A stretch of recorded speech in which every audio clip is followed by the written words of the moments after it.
हमारे जंगल में एक मंकी है जो सबको तंग करता है। मैं हूँ फनी मंकी, जंगल का कॉमेडी किंग।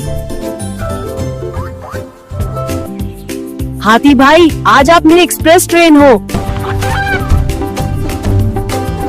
हिरन जी, पीछे देखो, शेर आ गया। Just joking. फ्री बनाना और गोश्त सबके लिए, जल्दी आ जाओ। ये सब मुझे पकड़ नहीं सकते।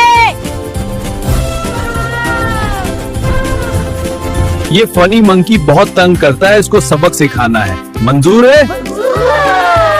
इस मंकी ने बहुत तंग किया हुआ है, उसके साथ बनाना प्रैंक करना है। Yes, let's go. Oh free banana, wow, आज तो मेरी पार्टी है। वाओ, एक और बनाना, मजा आ गया। ओह जबरदस्त, इतने बनाना, अब मैं पूरा सल बनाना खाऊंगा। ओ मुझे बचाओ, शेर भाई, हिरन भाई, हाथी भाई, मुझे बचाओ प्लीज। फिसल गया, मैं कीचड़ में गिर गया।